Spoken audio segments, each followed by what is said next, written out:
much, Mr. Kadima, for giving me this opportunity. I'll first give a brief background about Bella Flowers.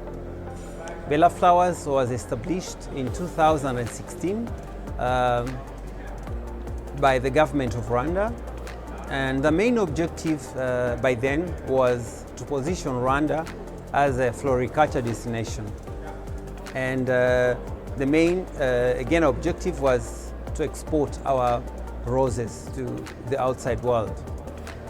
So for the past 6 years, we've been able to attend IFTF here in Holland, and the main purpose for this was basically to meet the potential buyers, to discuss with existing buyers as well, and to close business deals. So the highlight of this year, we came with a delegation from farmers in Rulindo who are financed by Oxfam, and we continually work together with the private sector to position Rwanda as a floriculture destination.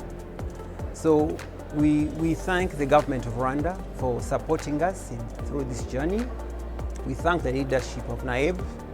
We thank the embassy here in Holland that have been supportive for the past 6 years and are still supportive today. We thank also the leadership of Bella Flowers, plus all the communities living around Bella Flowers in Gishari, because most of them are working at the farm, and without them, the farm cannot grow.